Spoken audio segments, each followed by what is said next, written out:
Hey everyone, it's Tim from Linessa Farms, specialty in heirloom livestock. Thanks for joining us again today.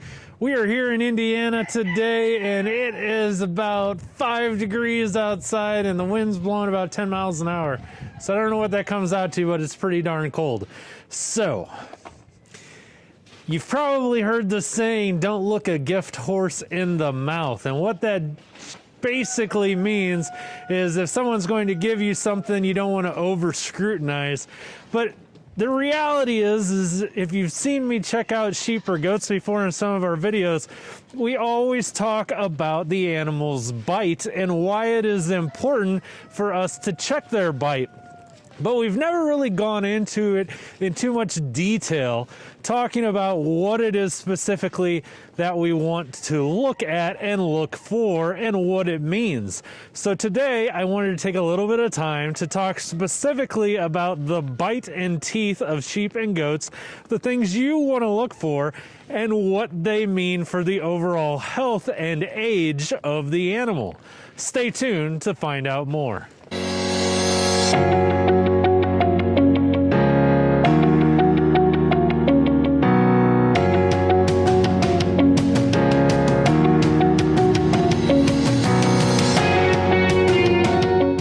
So, bite is something that buyers get burned on a lot. And so it's very, very important for you to educate yourself about bite, what a healthy bite looks like, what a bad bite looks like, and how to age your livestock based on the teeth that are there that you can see and what this all means when it comes to your overall flock health. So, we're going to talk about that today. Before we get started, I want to talk to you really quick about Linessa Farms Tack Box. This is our online forum group that is on Facebook. If you're not a member of Linessa Farms Tack Box, we have individuals from all over the world on there. It's pretty cool. We have veterinarians, we have experts, we have people that show, we have people that sell, we have people that buy. So if you're looking to ask questions and get good answers, regardless of what species of sheep or goat, what breed of sheep or goats you raise, head on over, do a search for Linessa Farms Tack Box and check it out. Alrighty, so we have the whiteboard, and I know you guys are super excited about that, or the dry erase board. Like I said, I know some of you don't like to look at it, but it comes in handy in times like this. Plus you get to see my handy dandy art skills, which is pretty awesome as well. But I just drew some pictures up here of what you're going to be looking at when you look at different ages of sheep and goats. So again, as we looked at with our baby out there, 0 to 1, you're going to have, 4 sets of baby teeth, these nice baby teeth. They're going to be really, really small. At times they're going to look even too small for their mouth. Like with Disco Bob, when we looked at him and he had that dapple buckling and how he had those itty bitty teeth on that great big body, this is what you're looking at, 0 to 1. And again, this isn't an exact science. You can go over 1 year of age. I've seen them go as far as 15, 16 months. But a lot of times when you're showing at the fair or you're showing for 4-H and you're showing as a lamb or a yearling or, older than that, 2+ years, not only is the judge looking for the bite to make sure that the bite is correct, but he or she is also looking at this to see if the age is actually what you're telling them that it is. So at that 1 to 2 years of age mark, you're going to lose a couple of these teeth, and these permanent incisors are going to start to come in. So a typical 1 to 2 year old is going to look like this. You're going to have 1 set, and then you're going to have these baby teeth that are going to stay there. And it's going to be a pretty marked difference that you're going to notice between the different teeth there, pretty marked size difference. Then we move on to 2 to 3 years of age, and you're probably starting to see a trend here, right? So, 1 year of age, we have 1 set. 2 years of age, we have 2 sets. Well, guess what? 3 to 4 years of age, we have 1, 2, 3 sets. 4 to 5, obviously they're all grown in. You may have a slight taper to these, but the reality is that it's going to be about the same size. You're going to notice there is a significant difference when looking at teeth between this and this. You will notice a drop off and a difference. Now, A couple of terms that you may hear as an animal gets older, you may hear them referred to as broken mouth, which just means that they've aged. They're probably over 6 or 7 years of age, and they've got broken teeth in there. What you'll notice first when you start transitioning from that 4 to 5 year age to the 6+ years is you'll start to get space that starts to develop between these teeth. They start to wear down, they actually start to space out. Once you get to about your 6+ to 7 years of age, you can start seeing this where you've got these large spaces in between, you start to get broken teeth. And then if you're fortunate enough to have an animal live to be old enough, you can actually end up with a gummer. And a gummer is what it sounds like, where you have an animal with no teeth at all, and all they have is gums. So, you know, this is your basic age, the basic way to tell the age on the animal. When it comes to health, you know, how do we avoid this? Well, depending on the age of your animals, you're going to want to avoid things like really hard, hard shell corn that can tear up teeth, and really hard feeds that are hard on their teeth. This is going to happen more likely than not, just based off of the age of the animal. But as your animals age, you're definitely going to watch what it is that you're feeding them and try to avoid anything that's really hard. What comes to mind immediately for me is shell corn. We do feed some shell corn here. And we do let our animals glean corn fields. I have personally not seen anything quite like this here on our farm, but I have seen it on other farms where all they feed is shell corn. All right, so when we talk about the bite of an animal, you may have heard the term before where they said, well, their bite is off. And this is important, and this is something that I want you to consider when you're looking to purchase animals. Not only do you want to check that overall dental health of the animal and make sure that they have healthy teeth and gums, but I also want you to make sure that their bite is correct. Now, generally speaking, the problems that you're going to see with animals are two main problems that you're going to see, and that is overbite, which we often refer to as parrot mouth, and then there's just an off bite where we would say that the animal is off in the mouth. Some people call it scissor mouth. There's different terms that you can hear. And the animal itself, our sheep and goats, basically that top palate does not have any teeth on it in the front. It has teeth on the back sides, but it doesn't have any teeth on it in the front. And those bottom teeth should come up and just barely touch the outside of that top palate, just like this. What you'll end up with in some animals is you'll end up where that top palate is way out here. So when you look at it from the side, you're gonna have your top palate way out here and your bottom teeth way down here. Makes it very, very difficult for these animals to eat. What you'll hear from people is they'll say, well, I've got this, we've heard this many times before, they say, well, I've got a kid or I've got a lamb that just won't put on weight.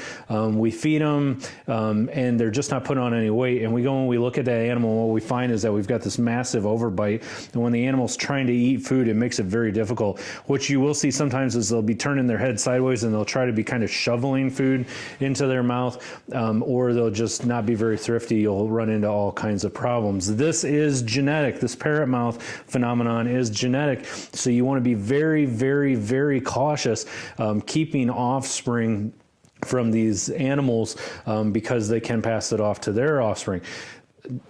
By far, you do not ever want to buy a breeding ram or a breeding buck that has any mouth problems whatsoever, because 50% of your flock genetics is going to come from that ram or that buck, and so this is definitely something that we're going to want to avoid. The other phenomenon that you will run into, again, we have a healthy mouth. What you may run into is a scissor bite, where the bottom palate is off to the side, the top palate's off to the other side, and the animal is trying to eat like this. Again, you don't run into as bad of problems as you do with the parrot mouth, but still you're going to see some off problems with them putting on weight and maintaining that thriftiness, and you're also going to run into issues where this is going to get passed on to your babies. If I had to say which one happens more often, far more often are you going to see the parrot mouth with the overbite. The scissor mouth, you know, if they're off a little bit in the mouth, we don't lose too much sleep on over that.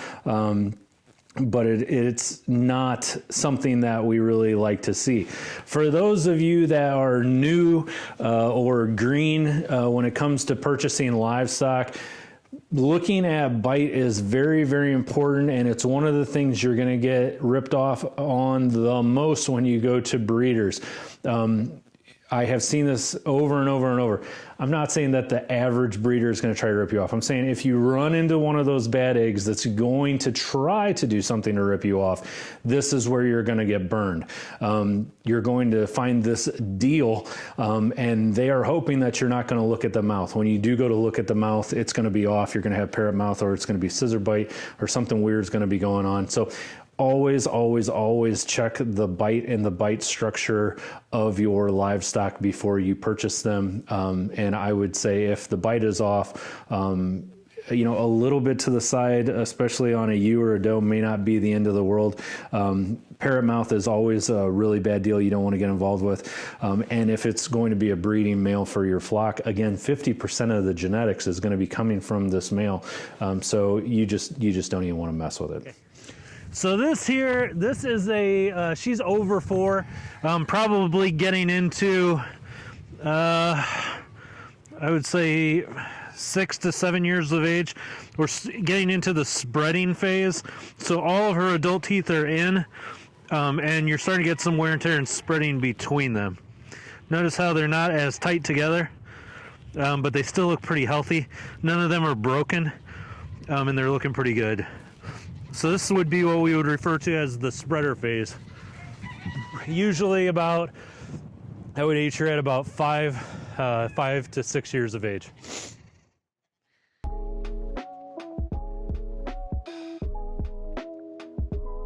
All right, so this is Dusty. We're gonna take a look at her. She is, I know she's 4 years old, and if you come and look at her teeth, this is the perfect bite here. It's such a nice bite. You can see it lines up perfectly. The top palate fits just inside those bottom teeth, and the teeth are nice and tight. They're not broken at all. Maybe getting to see just a minimal amount of spreading on the bottom. And she has 1, 2, 3, 4 sets of teeth, and you can see they make a nice even line all the way around.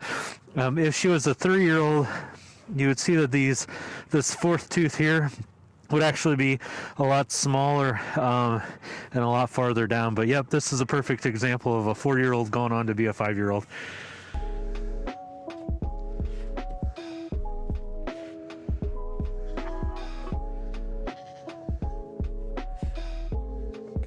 All right, so this is Disco Bob. Disco Bob is one of our replacement bucks. He just turned 1 year old. So let's see what we got here. I haven't even looked at his mouth yet. So, oh yeah, see, he's still got all of his baby teeth in there. So let that be an example to you. His bite is good. The palate matches up nice. It's not off to the side. But look at how tiny those teeth are. So these are the same size they would have been, you know, 6, 7 months ago. So let that be a warning to you, something to think about. You know, if someone wanted to sell you this guy and tell you, you know, if I wanted to sell you this guy and say, you know, he's 7, 8 months old, I could probably get away with it just because his teeth would go along with what I'm trying to sell you. But the reality is I know for a fact he turned 1.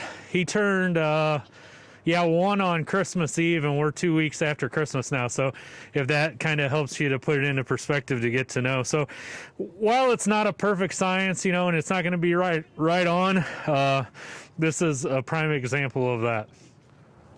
All right, so Foundation Feed. It is our feed company. It is owned by Linessa Farms. We ship feed all over the United States. We have high quality, highly concentrated feed that we ship right to your door for a little to no money.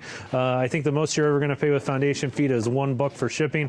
Everything that ships from us ships 2 or 3 day priority. Everything that ships from us ships the very next day after you ordered it. Of course, that depends on when the post office is going to be open. Obviously, if you order on a Sunday, it's not going to ship until Monday, but you get the idea. If you haven't checked out Foundation Feed yet, we have lots and lots of options for you.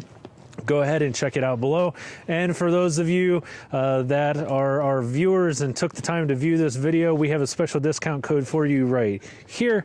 Forever 10. If you type in Forever 10, you will always receive 10% off of your order from Linessa Farms and from Foundation Feed. It never expires. You can use it as much as you want. Again, that is discount code Forever 10. Let's get back to the video. Hopefully this all made sense to you. Hopefully this helped you to get educated maybe on some things that you hadn't thought about before. We really appreciate you watching the channel. We hope everyone's having a great new year so far. We'll have more videos coming out soon. So I am Tim from Linessa Farms Specialty in Heirloom Livestock. Thanks for joining us again today, and I look forward to seeing you again next time.